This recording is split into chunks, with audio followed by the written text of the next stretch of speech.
Assalamualaikum warahmatullahi wabarakatuh. Perkenalkan, nama saya India Zara Sri Irwanti dari kelas C Akuntansi S1 dengan NIM 21090150019.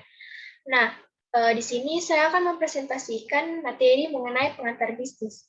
Baik, langsung saja. Di sini kita akan membahas 4 materi. Yang pertama itu pengertian bisnis, kedua peranan penting bisnis, ketiga pengertian stakeholder perusahaan, dan yang terakhir klasifikasi bisnis.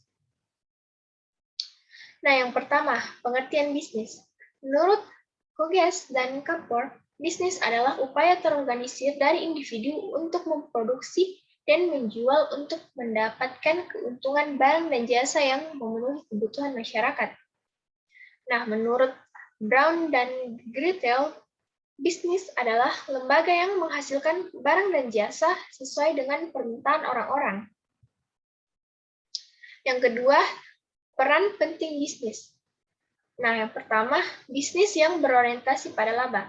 Tujuan utama bisnis tersebut adalah yang pertama untuk memenuhi kebutuhan manusia atau needs, dan yang kedua keinginan manusia. Nah, tujuan lainnya adalah untuk memperoleh keuntungan, laba atau profit. Yang kedua, berani memikul resiko menanam modal dalam kegiatan bisnis.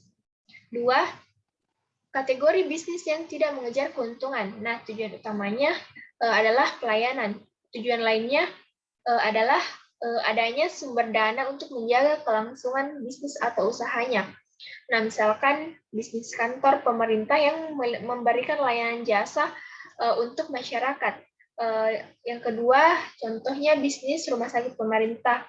Dan yang ketiga, contohnya bisnis yang dilakukan oleh yayasan amal dan sosial. Nah, yang ketiga, pengertian stakeholder perusahaan. Nah, semua stakeholders perusahaan adalah semua pihak yang terlibat langsung ataupun tak langsung terhadap proses produksi. Nah, yang pertama, inside stakeholders. Itu adalah pemegang saham, RUPS, komisaris, direksi, dan karyawan. Yang kedua, outside stakeholders itu adalah kreditor, supplier, pembeli, pesaing, mitra kerja, masyarakat sektor industri, teknologi, sosial budaya, hukum, keamanan, ekonomi, dan publik. Yang keempat, klasifikasi bisnis. Pendekatan menurut lapangan usaha, pendekatan produksi terdiri dari 9 sektor. Yang pertama, pertanian, peternakan, perkebunan, kehutanan, dan perikanan meliputi tanaman, makanan, tanaman perkebunan, peternakan, kehutanan, dan perikanan. Yang kedua, pertambangan dan penggalian meliputi pertambangan migas, pertambangan non-migas, penggalian. Nah, yang ketiga, industri pengolahan. Itu meliputi industri besar, industri sedang, industri kecil, industri kerajinan. Yang keempat, listrik, gas, dan air bersih itu meliputi listrik, gas, dan air minum. Nah, yang kelima adalah sektor konstruksi atau bangunan.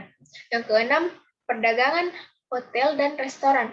Itu meliputi perdagangan besar dan eceran hotel dan restoran. Yang ketujuh, pengangkutan dan komunikasi, meliputi angkutan dan komunikasi. Yang kedelapan, keuangan, persewaan, dan jasa perusahaan meliputi bank, lembaga keuangan bukan bank, jasa penunjang keuangan, sewa bangunan, dan jasa perusahaan. Yang terakhir, jasa-jasa meliputi pemerintahan umum, sosial kemasyarakatan, contohnya pendidikan, kesehatan, kemasyarakatan, dan lain-lain, seperti hiburan dan kebudayaan, dan perorangan dan rumah tangga. Nah, kesembilan sektor tersebut dapat diringkas menjadi 3 sektor industri. Nah, yang pertama itu sektor atau industri primer bantuan faktor alam. Yang kedua itu sektor atau industri sekunder proses perubahan bentuk dan sifat barang. Yang ketiga, sektor atau industri tersier jasa atau pelayanan. Nah, potensi sektornya itu terdiri dari premier, sekunder, tersier, yang menggambarkan keadaan perekonomian nasional atau daerah. Nah, sekian yang dapat saya presentasikan, kurang dan lebihnya mohon dimaafkan. Wassalamualaikum warahmatullahi wabarakatuh.